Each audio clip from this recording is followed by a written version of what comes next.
भाग्यवान, मेरे जूते कहाँ रखे हैं? मुझे बाहर जाने में देर हो रही है। तभी मालती कमरे में आती है। ये रहे आपकी जूते। मैं इन्हें साफ करने के लिए ले गई थी। अरे वाह, तुम कितनी समझदार हो। मेरे बिना कुछ कहे ही सारे काम कर देती हो।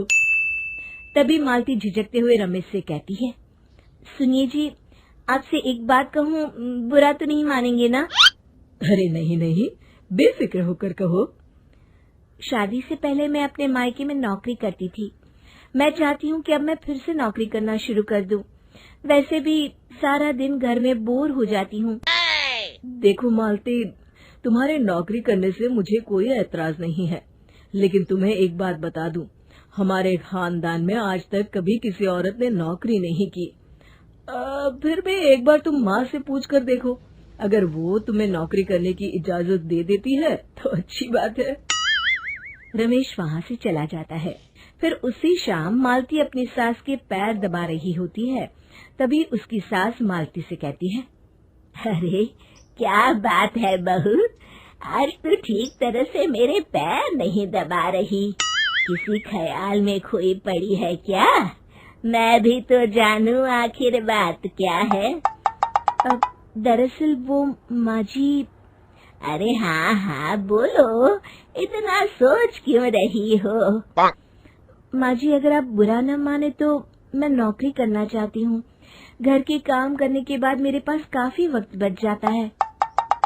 मालती की ये बात सुनकर उसकी सास गुस्से में कहती है, अरे बहू, तेरी तबीयत तो ठीक है ना? आज ये कैसी बहकी बातें कर रही है? भला हमारे खानदान में आज तक कभी किसी औरत ने नौकरी की है जो तू नौकरी करने की बात कर रही है, हैं? अरे बहू, तू क्या रिश्तेदारी में हमारी नाक कटाना चाहती है? जितना जल्दी हो सके अपने दिमाग से नौकरी का भूत उतार दे, और अब जा, जल्दी से रसोई में जा, खाना बनाने का वक्त हो रहा है। मालती मन मार कर खाना पकाने के लिए रसोई घर में चली जाती है। अगले दिन। नमस्ते माँ जी, कैसी हैं आप? अरे आओ आओ दिवाकर बेटा, बैठो, मैं तुम्हारे लिए चाय मंगाती हूँ। बहू, जरा एक कप चाय तो लेती आना। फिर दिवाकर एक फाइल खोलकर मालती की सास के सामने रख देता है। ये देखिए माँ जी, ये है पिछले महीने का हिसाब और ये रहे मुनाफे के रुपए। एक बार हिसाब देख लीजिए और इन कागजों पर अपने दस्तखत कर दीजिए। अरे दिवाकर बेटा, मैंने भला आज तक कभी तेरा हिसाब देखा है जो अब देखूंगी? ला बता, कहाँ दस्तखत करूं? तभी मालती चाय लेकर वहाँ आ जाती है और अपनी सास को बिना कागजातों को पढ़े इस तरह लापरवाही से दस्तखत करते हुए देखकर हैरान रह जाती है। अच्छा माँ जी, अब मैं चलता हूँ, फैक्ट्री में बहुत काम है। फिर दिवाकर वहाँ से चला जाता है। कुछ दिनों बाद मालती बाजार में कुछ सामान खरीद रही होती है। तभी एक बूढ़ा आदमी उसे आवाज देता है, अरे मालती बेटी, कैसी हो? मुझे पहचाना? मैं तुम्हारी कंपनी में मुनीम का काम करता हूँ। हाँ चाचा जी, मैं आपको बिल्कुल पहचानती हूँ। कहिए, कैसे हैं आप? मैं तो ठीक हूँ। कंपनी में कुछ भी ठीक नहीं चल रहा, यहाँ तक कि हमें ठीक वक्त पर तनख्वाह भी नहीं मिलती। ये आप क्या कह रहे हैं? अब क्या बताऊँ, आप लोग तो कभी हिसाब किताब देखने दफ्तर आते नहीं। मेरी मानो तो एक बार आप लोग दफ्तर आकर सारा हिसाब किताब देख लो, आपको असलियत पता चल जाएगी।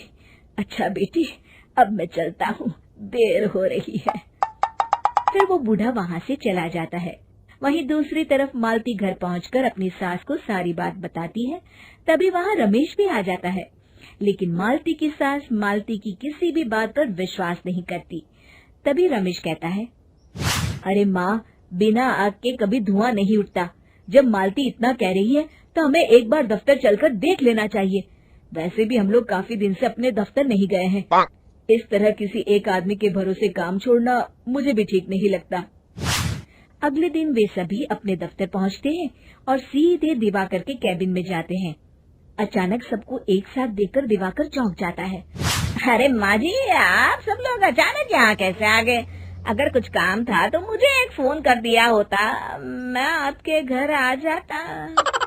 तभी मालती की सास कहती है, अरे दिवाकर बेटा, आज मैं हिसाब देखने दफ्तर आई हूँ, जरा मुझे पिछले 6 महीनों का हिसाब दिखाना तो बेटा। दिवाकर घबराते हुए हिसाब की फाइल मालती की सास को देता है। मालती की सास फाइल लेकर मालती को देती है और कहती है, ले बहू, देख ले हिसाब। मालती फाइल को बड़े गौर से देखती है और अगले ही पल उसे सारी गड़बड़ी समझ में आ जाती है। वो अपनी सास से कहती है, माँ जी, मुनीम चाचा बिल्कुल सही कह रहे थे। हमारी कंपनी में पिछले 6 महीनों में जितना मुनाफा हुआ है, हमें उसका आधा पैसा भी नहीं मिला। यूँ समझ लीजिए कि 1 रुपये में सिर्फ चवन्नी ही हमारे हाथों में आई है। मालती की बातें सुनकर मालती की सास गुस्से से दिवाकर को पूछती है, क्यों दिवाकर, मेरी बहू जो कह रही है वो सच है? दिवाकर समझ जाता है आज उसका भांडा फूट चुका है। वो गिड़गिड़ाते हुए कहता है, मुझे माफ कर दीजिए माँ जी, मैं पैसों के लालच में अंधा हो गया था। अरे वाह दिवाकर, तू तो 1 नंबर का चोर निकला। इतने दिनों से मैं तुझ पर आंख बंद करके भरोसा करती रही और तू मुझे ही चुना लगाता रहा। अभी के अभी निकल यहाँ से और दोबारा अपनी शक्ल मत दिखाना। दिवाकर वहाँ से भाग जाता है। मालती की सास मालती को शाबाशी देते हुए कहती है, बहू, आज मैं समझ गई कि पढ़ाई लिखाई हमारी जिंदगी में कितनी जरूरी है। मैं बहुत किस्मत वाली हूँ जो मुझे तुझ जैसी बहू मिली है।